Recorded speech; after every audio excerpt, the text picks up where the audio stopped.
25 milliards de dollars. Tu as bien lu 25 milliards. Voilà la somme que l'Algérie vient de bloquer pour sa défense nationale en 2026. Pour que tu mesures bien ce que ça représente, additionne les budgets militaires du Maroc et de la Tunisie. Tu n'arrives pas à ce chiffre. Mais ensemble, la Belgique, le Portugal et l'Autriche, tu n'y es toujours pas. On parle ici de 20,6% du budget total de l'État algérien. Un cinquième de toutes les dépenses publiques du pays englouties dans un seul et unique secteur, l'armée. Et il y a une partie de cette enveloppe, une partie qui grossit chaque année, une partie que les rédactions parisiennes évitent soigneusement de détailler, qui sert désormais une ambition très précise, faire émerger une véritable industrie militaire algérienne, souveraine, autonome, locale, estampillée Made in Algeria. Parce que voilà bientôt 4 ans que sans tambour ni trompette avec une régularité d'horloger. Alger édifie ce qu'aucun autre pays du Maghreb, du continent africain ou du monde arabe n'a jamais réussi à mettre debout. Une vraie filière de défense nationale, des chaînes d'assemblage de drones qui tournent sur le territoire, des unités de production qui sortent des missiles tactiques, des transferts technologiques venus de Moscou, de Pékin, d'Ankara et même de Téhéran, et surtout des ingénieurs algériens qui ne se contentent plus de manipuler des armes pensées ailleurs. Ils étudient, ils dessinent, ils innovent, ils fabriquent eux-mêmes l'arsenal de demain. Et tout ça est en train de redessiner durablement l'équilibre des forces sur la rive sud de la Méditerranée. Dans cette vidéo, je vais te raconter cette mutation dont presque personne ne parle. Tu vas avoir les chiffres bruts, les noms qui comptent, les programmes en cours, les partenaires impliqués. Et au bout du compte, tu vas saisir pourquoi à l'horizon d'une décennie. L'Algérie figurera parmi le tout petit cercle des nations africaines qui ne devront plus rien à personne sur le plan militaire, ni à Paris, ni à Washington, pas même à Moscou ou à Pékin. Seule, droite, souveraine, armée par ses propres mains. Avant qu'on entre dans le vif du sujet, fais-moi un retour en commentaire d'où est-ce que tu regardes cette vidéo. Algérie, France, Canada, Belgique, Allemagne, Royaume-Uni, Italie, Espagne, Sénégal, Tunisie, Maroc, Émirats, États-Unis, Turquie. Indique ton pays, indique ta ville. Et dis-moi franchement, est-ce que tu avais déjà entendu parler sérieusement de cette industrie militaire algérienne en train de naître? Parce que je suis prêt à parier que la quasi-totalité d'entre vous va répondre non. Et c'est précisément la raison pour laquelle cette vidéo existe, pour mettre sur la table ce que les rédactions occidentales préfèrent garder hors de ton champ de vision. Si tu n'es pas encore abonné à la chaîne, fais-le maintenant. Active la cloche parce que dans les 20 minutes qui viennent, je vais te révéler une Algérie militaire dont tu ne soupçonnais probablement même pas l'existence. Pour saisir ce qui pousse aujourd'hui Alger à miser autant sur son industrie de défense, il faut d'abord remonter à un traumatisme. Une leçon que le pays a payée au prix fort. Direction les années 1990, la fameuse décennie noire. À cette époque, l'Algérie est en train de sombrer sous les coups du terrorisme. L'armée, elle manque de tout. Elle réclame désespérément des équipements pour tenir debout, pour empêcher l'État de tomber. Et que se passe-t-il à ce moment précis? Paris ferme la porte. Washington fait pareil. L'Europe entière refuse de livrer. On laisse Alger se débrouiller toute seule dans le sang. Pire encore, certains capitales soutiennent en sous-main ceux qui combattent le pouvoir algérien. Cette trahison-là, l'Algérie l'a gravée dans la pierre. Elle en a tiré dans la souffrance un enseignement définitif. À partir du moment où ton armement dépend d'une capitale étrangère, ta sécurité dépend de l'humeur politique de cette capitale exactement au moment où tu en as le plus besoin. Or, les puissances occidentales ne fonctionnent pas à l'humeur, elles fonctionnent aux intérêts.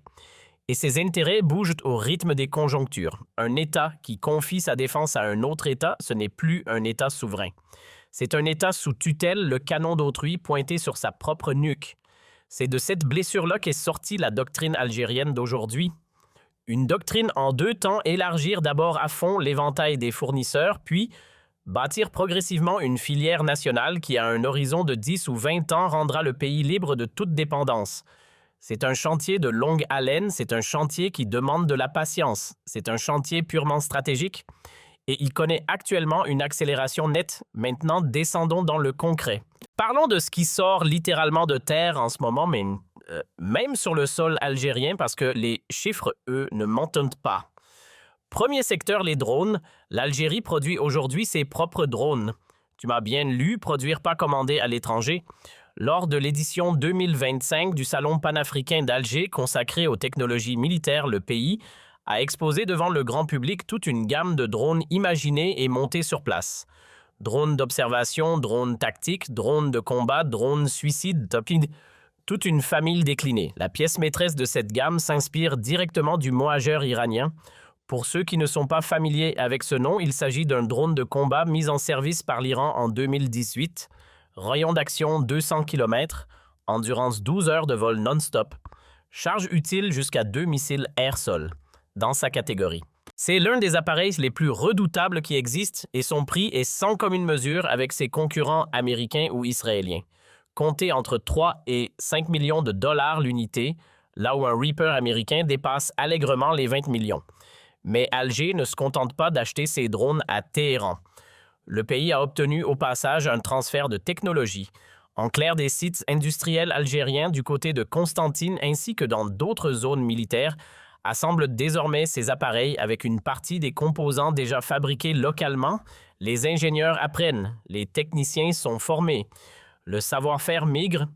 D'ici quelques années, le pays sera en mesure de produire de A à Z des drones entièrement algériens sans plus dépendre de personnes pour les pièces critiques. Deuxième secteur, les missiles. L'Algérie travaille là aussi à se doter de sa propre capacité de fabrication de missiles tactiques. Les détails.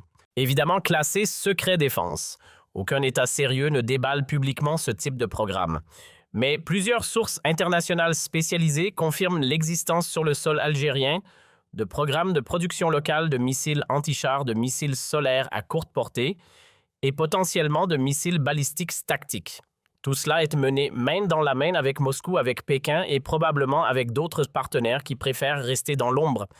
La cible finale que l'Algérie cesse d'avoir à passer commande à l'étranger pour chacun de ses missiles. Parce que dépendre d'une livraison extérieure pour chaque tir, attendre un feu vert politique, espérer que ton fournisseur ne te lâche pas en pleine crise, c'est se mettre soi-même dans une position de fragilité totale. Une production locale, même limitée au départ, balaie ce problème. Elle assure une réactivité immédiate. Elle permet de constituer des stocks sans avoir à quémander une autorisation politique étrangère. Troisième secteur, les véhicules blindés. Et là, l'avance algérienne est déjà bien réelle. Depuis plusieurs années, le pays sort de ses lignes de production des transports de troupes blindées, des véhicules de reconnaissance, des ambulances militaires blindées, tout ça en partenariat avec des industriels allemands comme Mercedes-Benz Defense et avec l'italienne Ferrovial Euronissan dans le cadre du consortium Safa-Vembe. Ces sites font travailler des milliers d'ouvriers algériens. Ils forment des ingénieurs. Et chaque blindé qui en sort, c'est un blindé que le pays n'a plus besoin d'importer. Quatrième secteur, les armes légères et les munitions. Ici, on est sur une filière mûre. Cela fait des décennies que les complexes industriels de Seriana et d'autres sites militaires protégés produisent des Kalachnikov, des mitrailleuses, des mortiers et des cartouches par millions. Dans toutes les catégories, cette industrie est arrivée à maturité. Elle couvre la totalité de la demande nationale et permettrait même, d'après certaines sources, des exportations menées en toute discrétion vers des pays africains alliés. Cinquième secteur, et celui-là est décisif, la marine. L'Algérie construit ses propres bâtiments de guerre, oui des navires dans les chantiers de mer El-Kébir, et d'Annaba principalement avec la Chine et l'Allemagne pour partenaires corvettes, patrouilleurs, navires de soutien. Cette capacité-là est vitale pour un pays qui a 1600 km de littoral méditerranéen à surveiller. Et là encore, on est dans un transfert technologique progressif. Encore quelques années et le pays sera capable de mettre à l'eau ses propres bâtiments toujours plus sophistiqués. Maintenant, il y a un point qu'il faut absolument que tu intègres. Tout cet édifice industriel n'est pas tombé du ciel. Il s'appuie sur un socle de formation militaire technique qui, année après année, livre des milliers d'ingénieurs spécialisés en défense. L'École militaire polytechnique de Borj El Bahri, l'École supérieure du matériel de Beni Messos, l'École des télécommunications militaires. Toutes ces institutions produisent chaque promotion d'officiers ingénieurs au niveau technique très élevé. Et ce sont précisément ces hommes-là qui pilotent aujourd'hui les programmes de production militaire nationale. Ce sont eux qui négocient les transferts de technologie face aux partenaires étrangers. Ce sont eux qui adaptent les solutions aux besoins locaux. Sans ce capital humain patiemment constitué pendant des décennies, rien de ce qui se construit aujourd'hui ne serait possible. C'est la fondation discrète de tout l'édifice. Si ce que je te raconte là te parle, prends une seconde, appuie sur le bouton «J'aime» juste en dessous. Ça paraît rien. Mais c'est exactement ce qui permet à ces informations que tu ne trouveras nulle part ailleurs de remonter jusqu'à d'autres Algériens à travers le monde. Et reste avec moi parce qu'on n'a pas encore touché à la dimension géopolitique la plus brûlante. Maintenant, attaquons la doctrine qui sous-tend toute cette construction. Parce qu'on n'est pas dans une simple histoire de business militaire. On est dans une véritable philosophie stratégique. Et cette philosophie tient sur 5 piliers que je veux que tu aies bien en tête. Pilier numéro 1, la diversification poussée à l'extrême des fournisseurs. L'Algérie ne met jamais tous ses œufs dans le même panier. Elle achète à la Russie, à la Chine, à l'Allemagne, à l'Italie, à la Turquie, à l'Iran, à la Biélorussie, à la Corée du Sud pour certains équipements non létaux. Cette dispersion garantit qu'aucun pays à lui seul ne peut paralyser l'armée algérienne en lui coupant les pièces détachées. C'est une assurance vie stratégique. Une protection contre toute tentative de chantage. Pilier numéro 2, l'obligation systématique du transfert technologique. Chaque contrat d'armement signé par Alger comporte sans exception des clauses de transfert. Le pays n'achète jamais juste pour acheter. Il apprend, il forme, il assimile. Des techniciens algériens partent en immersion dans les usines étrangères pour maîtriser les chaînes de fabrication. Des formateurs étrangers viennent en Algérie transmettre leurs procédés. Avec cette règle, chaque contrat d'armement se transforme en réalité en un programme national de formation militaire.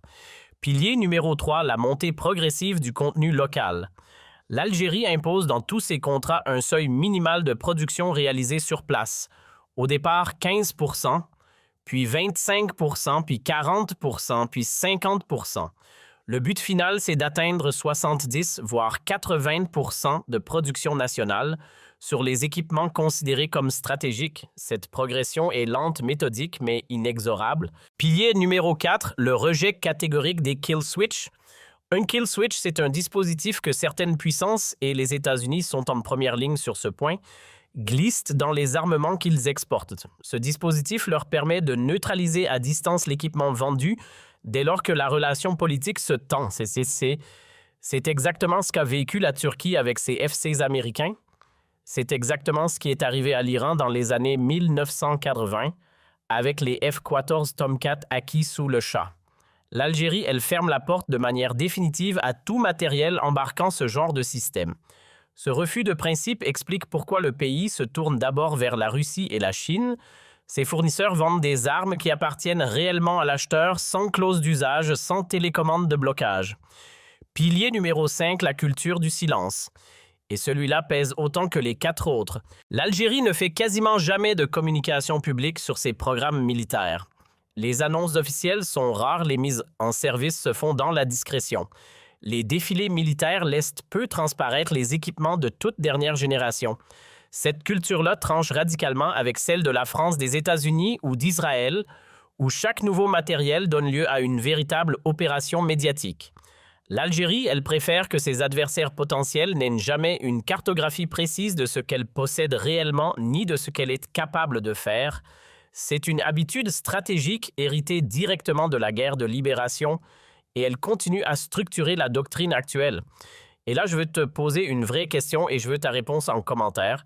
À ton avis, quelle doit être la priorité numéro 1 de l'industrie militaire algérienne pour les 5 années qui viennent? Mettre le paquet sur la production locale de drones de combat, accélérer la fabrication de missiles et de munitions guidées, investir dans la guerre électronique et la cybersécurité, renforcer la marine avec des navires construits sur place, ou bien concentrer les efforts sur le spatial militaire type satellite de surveillance. Donne-moi ta priorité, argumente-la, parce que ce débat-là dessine ce que sera la puissance algérienne des années 2030. Maintenant, je veux qu'on s'arrête sur un angle dont quasiment personne ne parle, la dimension industrielle au sens large. Parce que monter une industrie militaire, ça ne s'arrête pas à fabriquer des armes, ça tire derrière soi toute une chaîne économique sous-traitant en métallurgie, en électronique, en chimie, en textile technique, en informatique. Chacune de ces sous-traitances, c'est de l'emploi créé, c'est de la compétence développée, c'est de l'ouvrier qualifié formé, c'est du tissu industriel national qu'on irrigue. Dans tous les pays qui ont réussi à construire un vrai appareil industriel, c'est l'industrie militaire qui a servi de moteur de départ. Les États-Unis ont bâti leur aéronautique civile sur les fondations de leur aéronautique militaire. La France a fait émerger sa filière nucléaire civile à partir de son programme nucléaire militaire. La Chine recycle massivement les retombées de ses programmes militaires pour irriguer son économie, et l'Algérie marche aujourd'hui exactement sur ces tracés-là. Son complexe militaro-industriel en formation, c'est aussi et peut-être surtout une politique de développement industriel pure et simple. Un moyen de constituer une classe ouvrière qualifiée de former des ingénieurs, de stimuler la recherche et le développement. Cette dimension économique, le grand public ne la voit presque jamais et pourtant elle est centrale. Parce qu'elle implique que chaque dollar engagé dans l'industrie militaire nationale, c'est un dollar qui reste dans le pays, qui finance de l'emploi algérien, qui forme du travailleur algérien, au lieu d'aller engraisser Dassault à Paris ou Lockheed Martin aux États-Unis.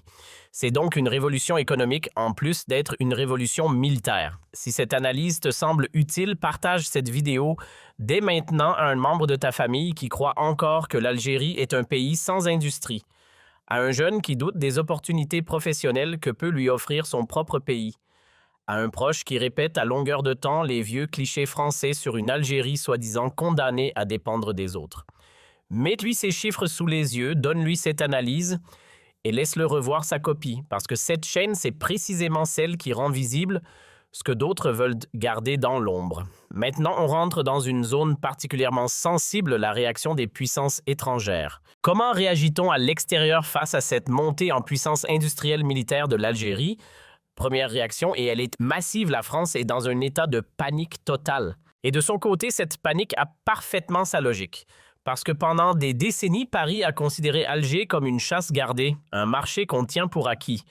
Un pays qui, dans la tête des stratèges français, devait forcément finir par signer pour des Rafales, pour des hélicoptères tricolores, pour des blindés sortis d'usines hexagonales. Le Rafale, justement, parlons-en, Paris caressait l'idée de le placer à Alger pour plusieurs milliards. Cette idée-là est enterrée.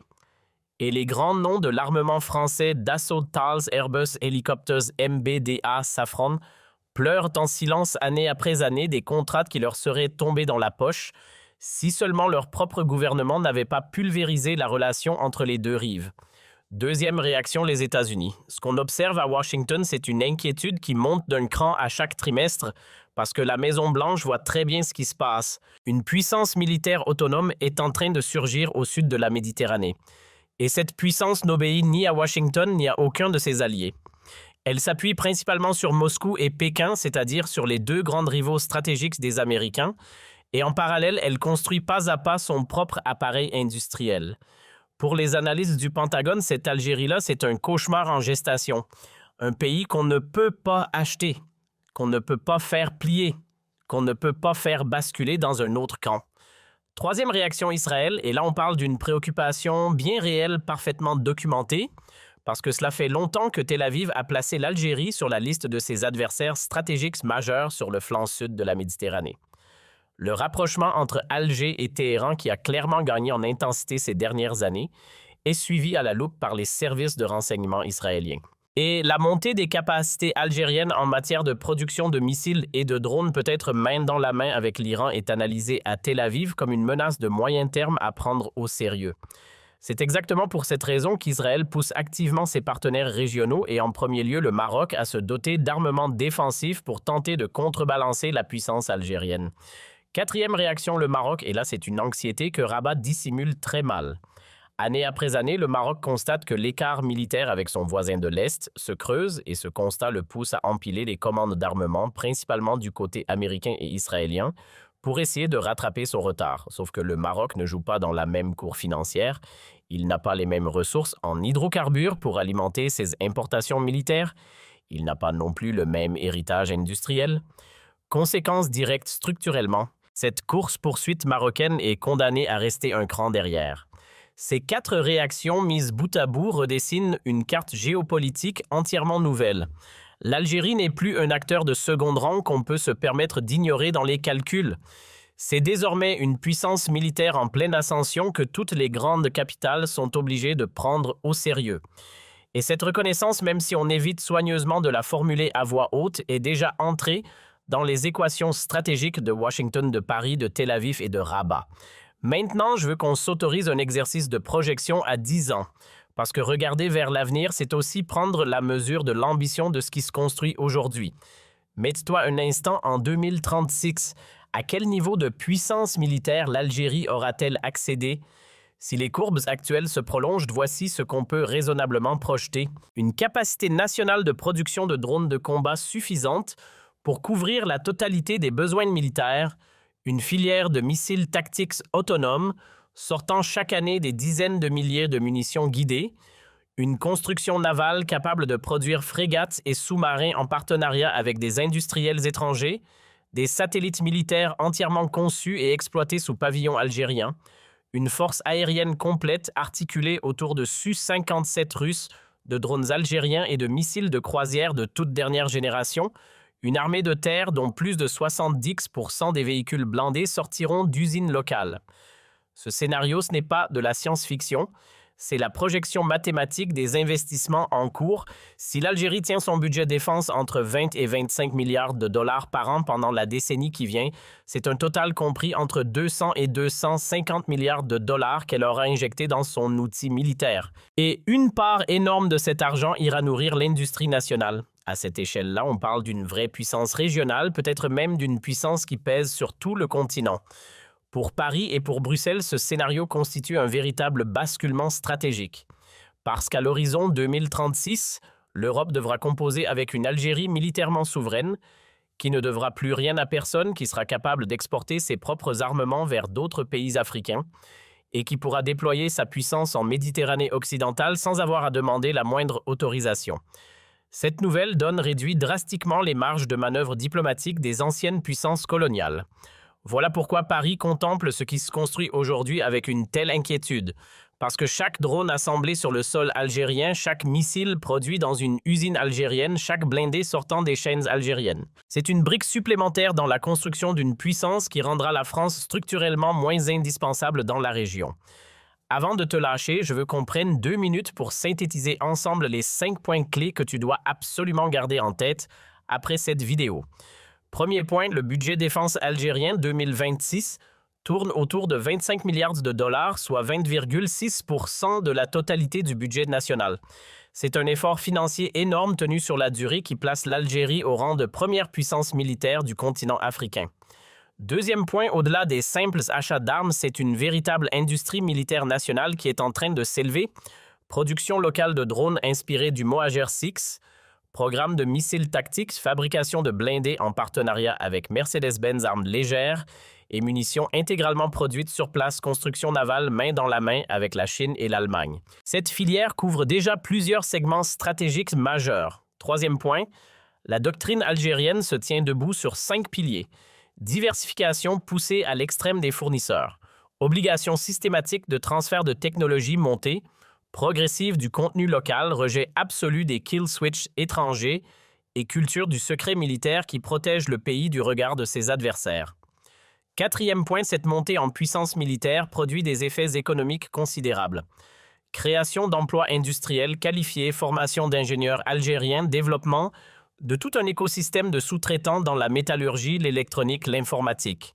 L'industrie militaire joue ici exactement le rôle qu'elle a toujours joué dans tous les grands pays émergents, celui de moteur initial du développement industriel global. Cinquième point à l'horizon 2036, si les trajectoires actuelles se maintiennent. L'Algérie deviendra une puissance militaire autonome classée dans la catégorie des puissances mondiales intermédiaires, capable de produire l'essentiel de ses équipements sans dépendre de qui que ce soit, capable d'exporter ses armements vers d'autres pays africains partenaires, capable de projeter sa puissance en Méditerranée occidentale. Encore une fois, ce n'est pas une utopie, c'est la conséquence logique des investissements massifs déjà engagés aujourd'hui. Maintenant, 3 choses que je te demande à toi qui regardes, 3 choses simples mais qui comptent vraiment. Premièrement, écris-moi en commentaire depuis quel pays tu suis cette vidéo. Et indique-moi aussi si là où tu vis, les médias locaux abordent la question de l'industrie militaire algérienne en construction ou s'ils l'ignorent systématiquement. Témoigne parce que tes témoignages mis bout à bout révèlent la cartographie réelle du silence médiatique qui entoure la montée en puissance d'Alger. Deuxièmement, réponds à cette question. À ton avis, dans 10 ans, l'Algérie sera-t-elle en mesure d'exporter son armement vers d'autres pays africains? Et si oui, quel type d'équipement aura le plus de chances de se vendre selon toi? Drones de combat, véhicules blindés, armes légères, systèmes de communication militaire, équipement naval. Donne-moi ta prédiction et ton argumentaire parce que ce débat-là éclaire littéralement l'avenir industriel de tout le continent africain. Troisièmement, et c'est probablement le plus important, partage cette vidéo. Partage-la avec un membre de ta famille qui n'imagine absolument pas l'ampleur de ce qui se construit en Algérie en ce moment, avec un ami qui se balade encore avec l'idée que l'Algérie serait un pays économiquement à la traîne, avec un jeune de la diaspora qui hésite à venir travailler dans son pays d'origine et qui ne sait tout simplement pas que de nouvelles industries y prennent forme. Donne-leur les chiffres, donne-leur les programmes, donne-leur les perspectives et laisse-leur le temps de repenser leur propre avenir parce que cette chaîne, c'est précisément celle qui éclaire les révolutions silencieuses, celle qui documente la puissance algérienne en construction.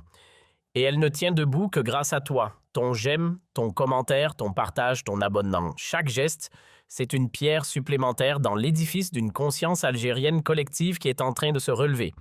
Dans la prochaine vidéo, on va aborder un sujet qui va te faire vibrer d'orgueil national, la nouvelle alliance entre l'Algérie et Moscou. Le chef d'état-major de l'armée nationale populaire vient juste de revenir d'une visite stratégique décisive en Russie et il en est revenu avec dans ses dossiers des contrats classés secrets, des drones hypersoniques, des systèmes de défense de toute nouvelle génération.